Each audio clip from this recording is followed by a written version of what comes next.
Mesdames et messieurs de la presse, je voudrais vous souhaiter la bienvenue ici au ministère de l'Industrie parce que j'ai estimé qu'il était opportun que nous puissions échanger autour d'un thème important pour l'Afrique et pour la République démocratique du Congo.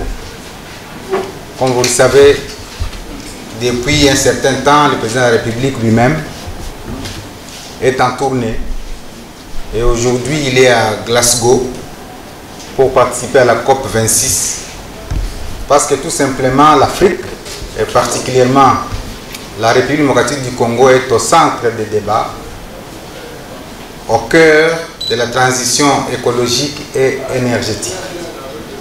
Vous savez tous qu'il y a deux filières majeures qui vont participer à la lutte contre les changements climatiques. La première filière, c'est la filière forestière. Aujourd'hui, le président est en Écosse pour présenter la RDC comme pays solution. Si l'Europe, si les États-Unis, si la Chine et tous les autres pays ont pollué le monde, eh bien, la solution aujourd'hui se trouve dans les forêts africaines et particulièrement la forêt congolaise. Et donc nous sommes un pays solution pour l'avenir du continent, pour l'avenir de l'humanité, parce que si la température du monde augmente de quelques degrés, eh bien il n'y aura pas de vie sur Terre. Voilà pourquoi la RDC doit être au cœur des débats partout au monde, et ce qui justifie la présence de son Excellence, Monsieur le Président de la République, à Glasgow, pour porter la voix de l'Afrique, porter la voix de la République démocratique du Congo. La deuxième filière, c'est effectivement la filière minière. Les minerais constituent également un élément important, peut-être ça va surprendre beaucoup, pour la lutte contre les changements climatiques, parce que avec nos minerais, on peut aider à réduire la pollution. Lorsque nous allons commencer à produire certaines composantes qui nous empêchent d'utiliser par exemple le gasoil avec nos véhicules, ça va aider le monde entier à faire face à la catastrophe qui pointe à l'horizon. Donc lorsque le président de la République, son Excellence Félix Antoine Tshisekedi Tshilombo, accède à la tête de l'Union africaine, il se rend compte que l'Afrique doit reprendre son leadership dans ces deux secteurs. Et particulièrement le secteur qui nous réunit ce jour, c'est celui des minéraux stratégiques que nous connaissons, qu'il s'agisse du cobalt, qu'il s'agisse du lithium, qu'il s'agisse du manganèse, qu'il s'agisse du graphite, qu'il s'agisse du cuivre. Ces minéraux-là pour le président de la République sont très importants parce qu'ils permettent de faire face à une demande croissante à travers le monde de ce qu'on appelle les voitures électriques. Pour ceux qui ne le savent pas, d'ici 2025 ou entre 2025 et 2030, il y aura une demande autour de 145 millions et 250 millions de voitures électriques à travers le monde. Et s'il y a une demande de 145 au minimum et 250 millions de voitures électriques à travers le monde, l'Afrique est au centre de la fabrication des voitures électriques parce que c'est elle qui regorge effectivement des minéraux qui entrent dans la composition de ces batteries électriques. Et donc voilà pourquoi, pour le président de la République, il était temps pour que le monde entier se réunisse à Kinshasa, à travers ce qu'on a appelé DRC Africa Business Forum, c'est-à-dire un forum d'affaires RDC Afrique où tous les capitaines d'industrie, tous les fabricants de batteries électriques et voitures électriques, tous les intervenants au niveau financier, qu'il s'agisse d'Afrexim Bank, de la BAD, de la Banque arabe de développement, de Africa Finance Corporation, que tout cela se retrouve en République démocratique du Congo autour d'un thème principal, à savoir développer une chaîne de valeur autour de l'industrie des batteries et du marché des voitures électriques. C'est en vue effectivement de faire face à cette demande de nouvelles énergies ou des énergies vertes qui nous demandent d'abandonner les énergies qui polluent au bénéfice et au profit des énergies qui ne polluent pas, notamment celles qui nous proviennent de nos minéraux stratégiques. Le deuxième élément important, c'est que lorsque j'ai dit qu'il y a une forte demande en termes de voitures électriques, c'est qu'il y aura une forte demande du cobalt d'ici 5-10 ans. Aujourd'hui, la demande est située autour de 120-130 000 tonnes, mais d'ici 2025, entre 2025 et 2030, la demande du cobalt va passer de 130 000 tonnes à près de 260 000 tonnes. Alors, la question c'est de savoir, ou c'est de nous dire, de nous demander, allons-nous continuer à exporter notre cobalt, notre lithium, sous l'état brut, pour ne pas gagner effectivement la valeur qui est ajoutée lorsque ce minerai est transformé? Allons-nous continuer à faire ça? Parce que la demande est de 130 000 tonnes et de 250 000 tonnes demain. Allons-nous nous contenter d'exporter 250 000 tonnes demain? Parce que nous détenons presque 70% de la valeur du cobalt à travers le monde. Alors, la réponse de la RDC, c'est non. Parce que le code minier lui-même avait effectivement interdit à ce qu'on continue à exporter les produits congolais à leur état brut. On avait accordé le moratoire de 3 ans aux entrepreneurs, aux investisseurs, pour que, dépassé les 3 ans, eh bien, la RDC commence à transformer elle-même ses propres minéraux. Et les 3 ans sont échus cette année 2021, sont arrivés à terme cette année 2021. Donc le forum se justifie également par ça. Alors, d'autres questions peuvent se poser autour de ces forums pour dire, mais la RDC a suffisamment organisé des forums, encore un forum de plus, c'est pour faire quoi? Ce forum est assis sur une étude. Une étude que la Commission économique des Nations Unies pour l'Afrique, c'est-à-dire la CEA, en collaboration avec la République démocratique du Congo, a menée. Et on a recruté un consultant que vous connaissez bien, Bloomberg, qui va rendre ces résultats au cours du forum. Résultat qui nous permet effectivement d'affirmer que le potentiel du marché des voitures et batteries électriques est autour de 8 000 milliards. C'est une étude qui a été faite par des experts. C'est 8 000 milliards de dollars. Ici, on parle d'un budget de... Quand on parle d'un budget de 10 milliards, de 15 milliards, ça commence à étonner déjà tout le monde. Mais ici, le simple marché des batteries électriques et des voitures électriques à l'horizon 2025-2030 est de 8 000 milliards. Alors, nous, la RDC, si dans les 5-10 ans, nous avons un marché de 8 000 milliards à travers le monde qui part des composantes produites à la République démocratique du Congo, qu'est-ce que nous allons gagner dans ces 8 000 milliards? Voilà l'objectif du DRC Africa Business Forum. Pour que tous les partenaires arrivent et qu'ensemble, nous puissions faire un réseautage qui nous permette de tirer profit effectivement de cette manne. Ce sont les autres qui bénéficient de ces moyens colossaux et nous continuons à croupir dans la misère.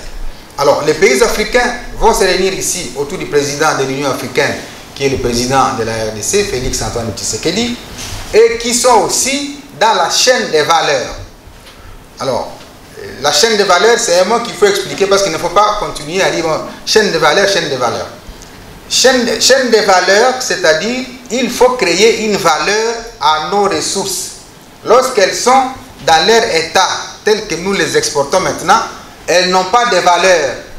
Et la chaîne des valeurs part de l'extraction jusqu'à la fabrication, en passant par la logistique, l'achat et tout ce qui est chaîne qui amène au produit final. Là, c'est cette chaîne que nous voulons créer en Afrique. Et c'est pourquoi on l'appelle chaîne régionale. Elle ne concerne pas que la République démocratique du Congo, elle concerne tous les pays africains qui sont producteurs de minerais qui entrent dans la fabrication effectivement des batteries et des voitures électriques. Il s'agit de la Zambie, il s'agit de l'Afrique du Sud, il s'agit de la Tanzanie, il s'agit de la Guinée avec le bauxite, il s'agit du Nigeria qui est un marché potentiel avec près de 200 millions d'habitants. Il s'agit de beaucoup de pays qui sont concernés par cette chaîne de valeur. Donc l'Afrique doit maintenant créer sa chaîne de valeur pour permettre à tous ces grands à travers le monde, qu'il s'agisse de Tesla, de BMW, de Imcor, de LG, que tout cela soit en RDC et comprennent que désormais la RDC et le continent africain ont décidé que la transformation s'efface sur le sol africain et pour ce qui nous concerne sur le sol congolais. Ça va nous permettre de raconter la vision du président de la République qui estime qu'il faut sortir 20 millions de Congolais de la pauvreté. Et on ne va pas sortir 20 millions de Congolais de la pauvreté lorsqu'on va continuer à exporter nos matières premières à l'heure établie. Voilà donc, mesdames et messieurs, pourquoi nous avons estimé qu'il était important que nous vous appelions pour que vous nous aidiez effectivement à faire passer ces messages, parce qu'initialement prévu du 8 au 9 novembre 2021, finalement, ce forum d'affaires entre la RDC et l'Afrique autour de cette industrie des batteries sera organisé du 24 au 25 novembre 2021 parce qu'il fallait tenir compte des agendas des chefs d'État pour que nous nous rassurions que les chefs d'État et de gouvernement et les délégations des pays qui sont producteurs de ces composantes seront bel et bien en République démocratique du Congo et à Kinshasa. Voilà, mesdames et messieurs, l'essentiel de la communication. Et je vais donc, parce qu'il y a certainement beaucoup de questions, me soumettre à cet exercice pour que je puisse éclairer la lanterne de la population à travers vous, mais avec une demande importante que si vous avez été conviés à ce point de presse, c'est pour permettre à ce que ce message passe et que l'image de la RDC cesse seulement d'être vendue par les faits négatifs qui se passent dans certaines de ces partis. Mais au moins que l'image de la RDC soit également vendue sur les questions qui peuvent intéresser le monde, comme c'est le cas aujourd'hui. La RDC est au cœur de la transition énergétique, de la transition écologique. C'est lui la solution, c'est lui qui finalement va offrir au monde entier toute la solution aux multiples questions qui se posent. Donc c'est ce genre de communication que nous voudrions également, tout en considérant qu'il y a cette communication liée aux aspects négatifs, mais aussi qu'en tant que partenaires et compatriotes, que vous aidiez le monde à comprendre que non, la RDC, il n'y a pas que le bruit des bottes. La RDC, c'est aussi la transformation du lithium, du cobalt, en vue de la production demain des batteries et des voitures électriques. Je vous remercie. Merci beaucoup. Nous allons commencer par la première série. Vous allez... je ne sais pas comment on va faire. Soyez bref et concis. Alors, je ne sais pas si on les fait du tic au tac. Qu'est-ce que vous préférez pour ne pas écrire comme vous avez fait un dispositif qui ne me permet pas d'écrire? Tic au tac? Voilà. Très bien.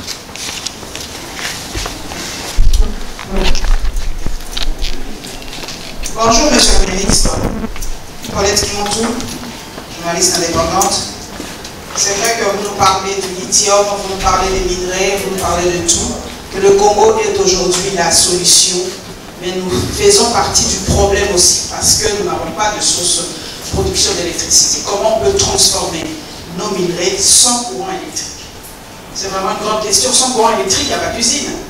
Donc comment faire pour pallier au manque énergétique dans notre pays, pour être la solution en fait. Sinon les autres vont commencer à prendre parce que nous n'aurons jamais la chance de transformer nos propres minerais. Oui, merci Madame Paulette. Je crois que la question est très importante. Mais le pays a déjà trouvé une partie des réponses à la question en libéralisant le secteur de l'électricité.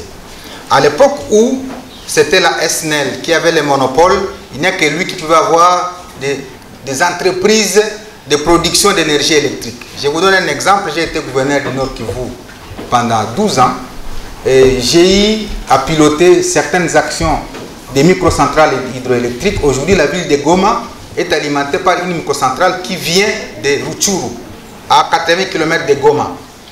Demain, après-demain, les villes de Butembo et de Beni seront alimentées par une microcentrale qui vient du territoire de Lubero, de 12 à 14 MW.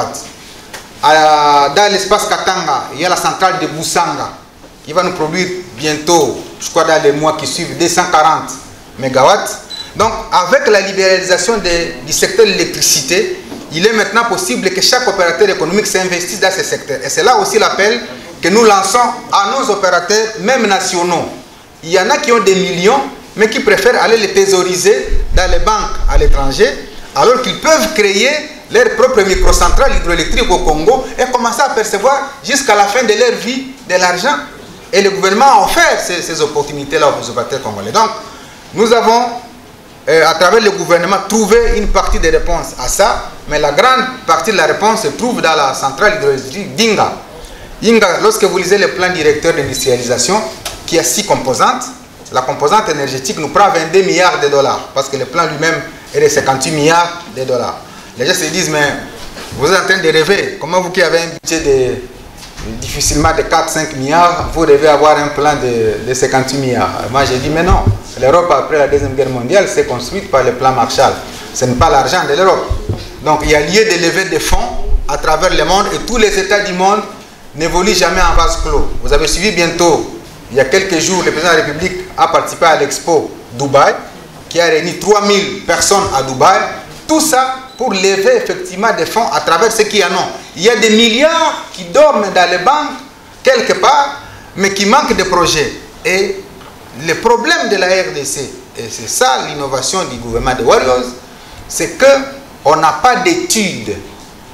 Et nous n'avons pas la capacité de capter les fonds. C'est pourquoi on dit que la RDC est un pays qui a une faible capacité d'absorption des financements. Parce qu'elle n'a pas d'études.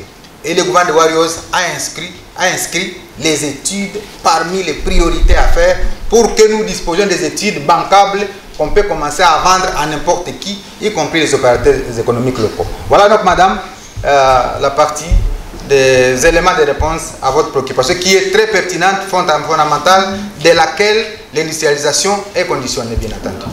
Merci. Merci, monsieur le ministre, pour le vérifier. L'économie congolaise reste extravertie. Pourquoi organiser un forum qui renforce les sentiments selon lesquels en RDC on semble accorder beaucoup d'importance aux investisseurs, aux investissements plutôt étrangers, comme si à l'interne il n'y avait pas ces milliards que vous venez d'évoquer. Avec ces forums, j'aimerais savoir quelle sera la part des investissements nationaux dans la création de cette chaîne de valeur. Merci beaucoup. Les forums s'adressent à tout le monde. C'est-à-dire tous ceux qui disposent des moyens qu'ils veulent capitaliser. En RDC, je l'ai dit, il y en a qui ont des millions de dollars. Mais peut-être qu'ils n'ont pas de projet ou qui ont peur du climat des affaires. Et c'est la raison pour laquelle le gouvernement de Warriors a amorcé avec le Premier ministre Malukonde une série de réformes à travers le ministère du Plan. Nous avons adopté une feuille de route sur les réformes principales dans tous les secteurs qu'il faut réaliser pour devoir attirer les investissements aussi bien nationaux qu'étrangers. Je suis d'accord avec vous que le climat des affaires n'est pas tellement bon et nos lois sont tellement rigides que ces lois excluent la possibilité, effectivement, même aux investisseurs nationaux, de devoir investir chez nous. Et donc, notre gouvernement est en train d'améliorer cette feuille de route des climats des affaires et le Premier ministre Sama Lukonde s'est adressé à chaque ministre en lui donnant des assignations sur ce qui relève de son secteur pour que chacun, dans un temps record de 3 mois, puisse dire au gouvernement quelles sont les réformes qu'il a pu engager pour permettre de rencontrer les préoccupations des gens. Donc, les forums concernent aussi bien les acteurs locaux que les acteurs internationaux. Et dans la chaîne des valeurs, nous avons déjà la loi sur la sous-traitance qui interdit effectivement aux entreprises, si elles viennent de l'extérieur, de se retrouver dans les activités de sous-traitance. Donc cette loi vient compléter effectivement l'insuffisance qu'il y avait à l'époque où quelqu'un pouvait venir de l'Europe et à la fois il est fabricant et il est balayeur au même moment. Et donc cette loi vient résoudre cette question en accordant la possibilité aux Congolais et aux Congolaises qui ont la capacité financière de devoir participer à la chaîne des valeurs à tous les niveaux, qu'il s'agisse de l'extraction, qu'il s'agisse de la production, qu'il s'agisse de la logistique, qu'il s'agisse de l'achat-vente ou qu'il s'agisse même de la commercialisation. Donc c'est cette chaîne-là qui interpelle et les acteurs nationaux et les acteurs internationaux pour dire voici les opportunités que vous offre la RDC et à chacun de tirer sa part selon ses possibilités. Merci. Moi, c'est M. Alain Ibrahim pour Al Jazeera, télévision et la chaîne. Excellence, vous vous félicitez du moratoire qui arrive à son échéance. Qu'en est-il de tout ce que nous connaissons, par exemple, le minerai congolais qui est détenu presque par les étrangers, sans cesse à créer des problèmes au sein de la société. On dit que la RDC ne contrôle presque plus ce minerai. Et quand vous organisez un forum grandiose comme ça, quelle est la part de la RDC exactement? Est-ce que nous avons réellement un monopole sur nos minerais? Est-ce que la RDC peut attendre quelque chose dans les jours à venir? Est-ce qu'il doit produire lui-même? Merci. Oui, il est vrai qu'il y a eu beaucoup de contrats par le passé et je crois que comme vous suivez régulièrement les comptes rendus du Conseil des ministres, nous avons examiné dans l'un des conseils des ministres les projets, les contrats chinois qui ont été signés en 2008 et j'ai même à le dire dans un des médias ici que les contrats chinois ont été signés pour 6 milliards de dollars alors que la mine qui a été mise à concession pourrait éventuellement avoir une valeur de 50 milliards. Et donc, il nous appartient, nous, la RDC, de devoir réévaluer les contrats pour dire, nous avons signé avec vous pour 6 milliards, mais jusqu'à maintenant, je vous informe qu'on n'a jamais libéré les 6 milliards, on n'a libéré que 3,2 milliards. Parce que c'était un contrat d'infrastructure, mine contre infrastructure. C'est-à-dire, on devait construire des routes, on devait construire les centrales hydroélectriques, on devait construire les chemins de fer, on devait. Et donc, le gouvernement actuel avec le président de la République estime que désormais, nous devons monter ce qu'on appelle une ingénierie, une intelligence économique, une intelligence technique et une intelligence financière. C'est-à-dire, nous n'avons pas eu suffisamment d'experts pour nous donner la valeur exacte de nos ressources, de nos réserves. C'est ainsi que des gens viennent, s'adressent à nous. Comme nous avons besoin d'argent, nous acceptons n'importe quelle offre. Quand quelqu'un vous dit, bon, moi je vous donne 2 milliards, donnez-moi telle mine. Tellement que vous êtes en difficulté, vous préférez d'abord prendre les 2 milliards et commencer, alors que la mine que vous donnez a presque une valeur 20 fois supérieure à ce qu'il vient de vous donner.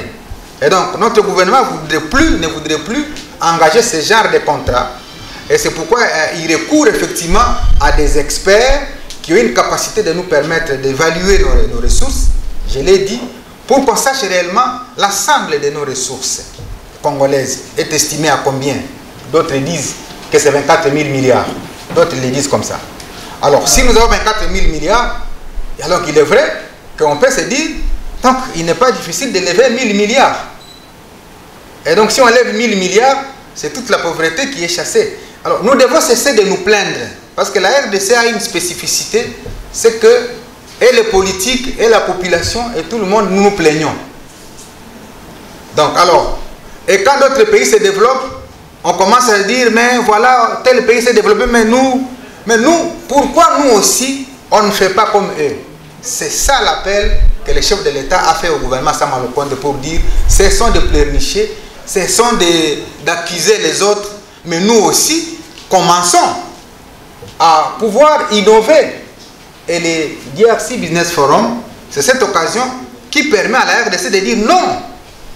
Le cobalt part chaque jour, le cuivre part chaque jour, le lithium part chaque jour, mais d'autres fabriquent des voitures électriques. Pourquoi pas ici, en République démocratique du Congo, pour que nous offrions aussi aux Congolais et aux Congolaises des emplois décents? C'est une grande lutte, c'est une grande guerre. Pour certains, Frantz Fanon l'avait dit, l'Afrique est un continent qui a la forme d'un revolver, dont la gâchette se trouve au Zaïre à l'époque. Et d'autres ont transformé la gâchette en cachette. Ils ont dit non, non, dont la cachette se trouve ici. Alors, nous devons dévoiler cette cachette. Nous devons dévoiler cette cachette au monde entier pour dire non, c'était caché. Mais voici les opportunités que nous vous offrons.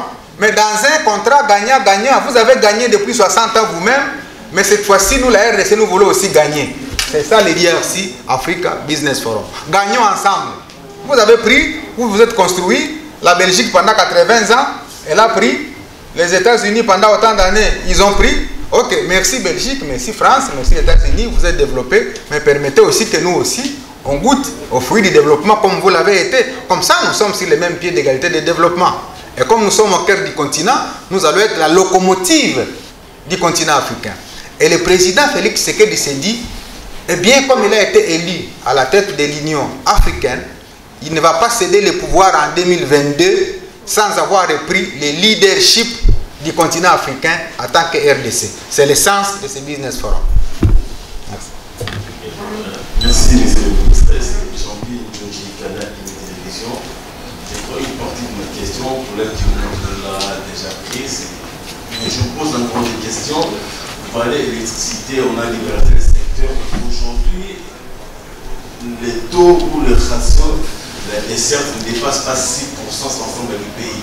Donc on parlait d'ici à 2030, on est encore très loin de la réalité que nous escomptons. Ça c'est une première question. La deuxième excellence, je vous pose encore une autre question par rapport aux inquiétudes. Pourquoi le Congo, quand on a nos faiblesses infrastructurelles, d'organiser un tel forum? On connaît le pas d'infrastructure, mais recevoir pratiquement le monde entier ici, j'ai gratte un peu la tête. La troisième petite préoccupation, un tel forum pourrait avoir comme retombée les joint ventures sous différentes formes. Et on connaît l'expérience du passé, monsieur le ministre, les échecs du Congo en cette matière. La GECAMI, elle est un exemple très éloquent. Je me demande quels sont les garde-fous ou les garanties du Congo, parce qu'on est faible dans le capitaux. Quand on va offrir les joint ventures, on va gagner quoi? Tout le temps on parle de win-win, mais le Congo est toujours au bas de la passerelle. Avez-vous des garanties, des garde-fous à travers lesquels, quand on va ouvrir la chaîne des valeurs par rapport aux différentes joint ventures que le Congo va retirer, ce qui nous revient pour que d'ici 2030, on vous l'avait dit tantôt, que nous parlons de développement en tant que la Belgique, le Rwanda voisin et les autres. Oui, merci beaucoup. Je vais commencer par la dernière parce qu'elle englobe les deux premières. Parmi les attentes de ces forums, c'est effectivement la signature de joint venture avec certains grands du monde. Et je peux vous informer déjà que le gouvernement va signer un accord de collaboration, une convention de collaboration avec une firme internationale qu'on appelle AVZ, qui va nous mobiliser 1,1 milliard autour de Manono. Et Manono qui est le réservoir mondial du lithium. Parce qu'avant la découverte du gisement de Manono, c'était l'Australie qui était reconnue comme le réservoir du lithium. L'Australie, le Zimbabwe, l'Espagne. Mais il y a sous peu, les études qui viennent d'être menées montrent que c'est plutôt la République démocratique du Congo qui détient les gisements les plus importants du lithium. Et c'est à Manono, en province du Tanganyika, en République démocratique du Congo. Et donc, cette joint venture-là, avec l'entreprise AVZ, est la première retombée de ces forums, parmi les résultats attendus. Et comme je vous ai dit, ce forum est différent d'autres parce que son soubassement, c'est l'étude menée par Bloomberg. Donc Bloomberg a mené déjà une étude que nous allons vendre à tous ceux qui veulent s'installer en RDC parce qu'il donne en détail, je ne vais pas donner tous les détails de l'étude parce qu'il va être révélé au cours du forum. Il donne les détails de tous les éléments constitutifs des potentiels congolais en termes de cobalt et de lithium qu'il va offrir aux investissements nationaux et étrangers. Et c'est ça la spécificité. Peut-être d'autres forums ont été organisés, pas sur base d'une étude qui a été réalisée. Et nous devons remercier la Commission économique des Nations Unies pour l'Afrique, la CEA, et Mme Vera Songwe, qui a piloté effectivement cette collaboration entre la RDC, la CEA et Bloomberg pour nous produire cette étude qui effectivement nous offre cette opportunité. Donc, je suis conscient de ce que vous dites. C'est vrai, nous négocions souvent très mal parce que nous sommes en position de faiblesse, mais le forum va élever notre capacité de négociation pour qu'il soit réellement à la portée de nos potentialités, de nos richesses, que nous cessions de pouvoir négocier presque à genoux et in fine, la population ne voit rien. On a des contrats qui ont été signés depuis des années et des années, mais évidemment, lorsque vous les analysez, vous les scrutez, c'est que beaucoup de contrats sont signés, je ne fais une critique envers personne, plus pour les intérêts individuels et non pas pour les intérêts généraux. Si nous voulons revisiter beaucoup de contrats, c'est parce que nous voulons mettre l'intérêt général à l'avant-plan. Je ne le cache pas, beaucoup d'entre nous, les Congolais, quand ils négocient, c'est d'abord pour dire quelle est ma part dans ces contrats. Et c'est ça qui fait que nous ratons beaucoup d'opportunités et beaucoup d'occasions. Quelqu'un vous amène 100 millions de dollars, 200 millions de dollars, 300 millions de dollars, vous commencez à lui demander 10%. Alors, 300 millions de dollars, 10%, ça fait 30 millions de dollars. Alors, comment quelqu'un, lui qui va, ménage et tout confondu, il va se battre, vous êtes seulement assis chez vous dans votre salon, on va vous remettre 30 millions de dollars contre quelqu'un qui va faire le tour de banque en train de mobiliser cet argent. C'est impossible. Et c'est comme ça, effectivement, que les gens nous fuient pour aller vers des pays où on ne demande rien. Et donc, je suis membre du gouvernement et je suis à l'aise d'en parler pour que vous compreniez que les paradigmes de gestion de la République sont en train de changer.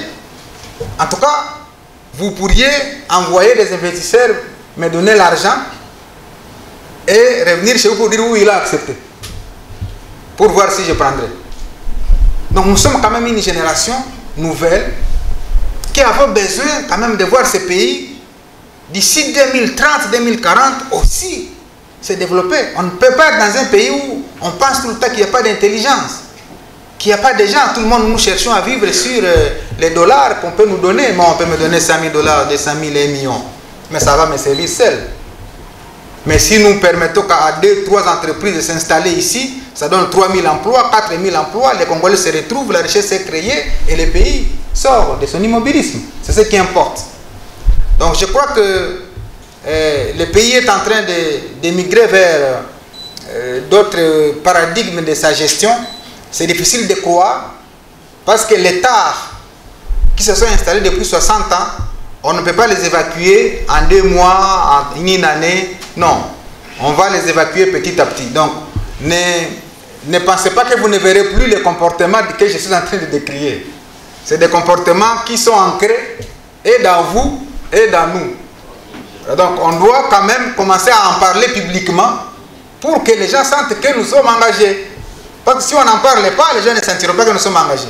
Mais je vous le dis clairement que Julien Paluku, avec ses collègues ministres, nous sommes les ceux-là qui, devant les investisseurs, nous ne pouvons jamais demander de l'argent pour signer un contrat pour permettre à ce qu'une entreprise s'installe.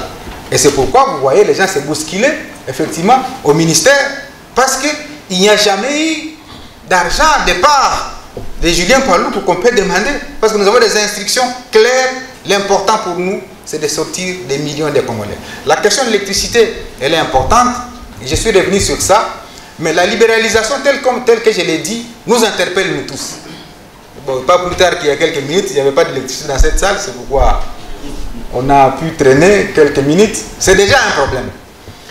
Mais Saint-Exupéry disait, on découvre la valeur de la personne devant, ou l'homme se découvre devant un obstacle. Ce n'est pas seulement que parce qu'il n'y a pas d'électricité que nous devons croiser les bras et dire, bon, comme il n'y a pas d'électricité, croisons les bras. Non, non. Nous devons affronter ces problèmes-là d'électricité. Nous devons inciter les gens à travailler. Le plan directeur que nous avons élaboré, c'est 58 milliards. Maintenant, les gens pensent seulement à Kinshasa. Non, le président a subdivisé la RDC en 6 espaces. L'espace Kinshasa, l'espace Équateur, l'espace Kasaï, l'espace Katanga, l'espace Kivu, l'espace province centrale. 6 espaces. Et chaque espace a son profil économique, chaque espace a son orientation industrielle, chaque espace a ses potentialités. Donc il appartient à nous les Congolais de vendre chaque espace. On peut se dire, tel espace a encore la guerre, mais tel espace n'a pas encore la guerre. Et donc commençons par là où c'est possible, parce que ça va avoir des effets d'entraînement, peut-être vers là où il y a la guerre. Mais nous préférons vendre l'image de l'espace qui n'a que la guerre, au lieu de promouvoir les potentialités qu'il y a dans d'autres espaces qui n'ont pas de guerre.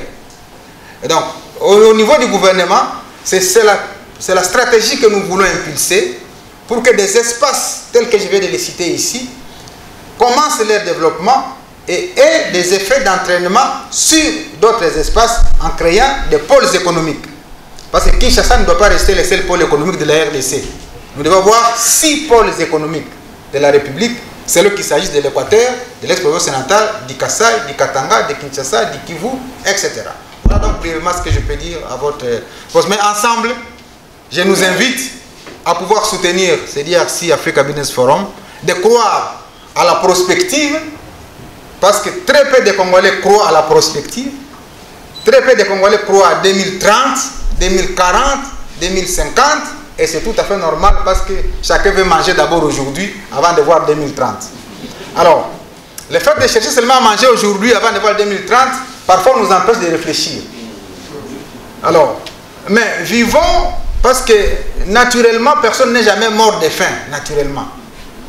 Alors, ne prenons pas la faim comme un facteur de blocage. J'ai eu des professeurs qui m'avaient enseigné 3 théories, le déterminisme, le possibilisme et l'environnementalisme. Le possibilisme, c'est une théorie qui fait que dans la vie, chacun a toujours la possibilité de s'adapter à la situation qu'il trouve. Il n'y a jamais personne qui est mort parce que simplement la situation l'a dépassé. Sauf ceux qui se suicident. Et ceux qui se suicident, c'est de la lâcheté. Quand vous avez des problèmes devant vous, ne vous suicidez pas. Il faut les affronter. Il faut les questionner. Et c'est ça, être un homme et une femme de valeur. Merci.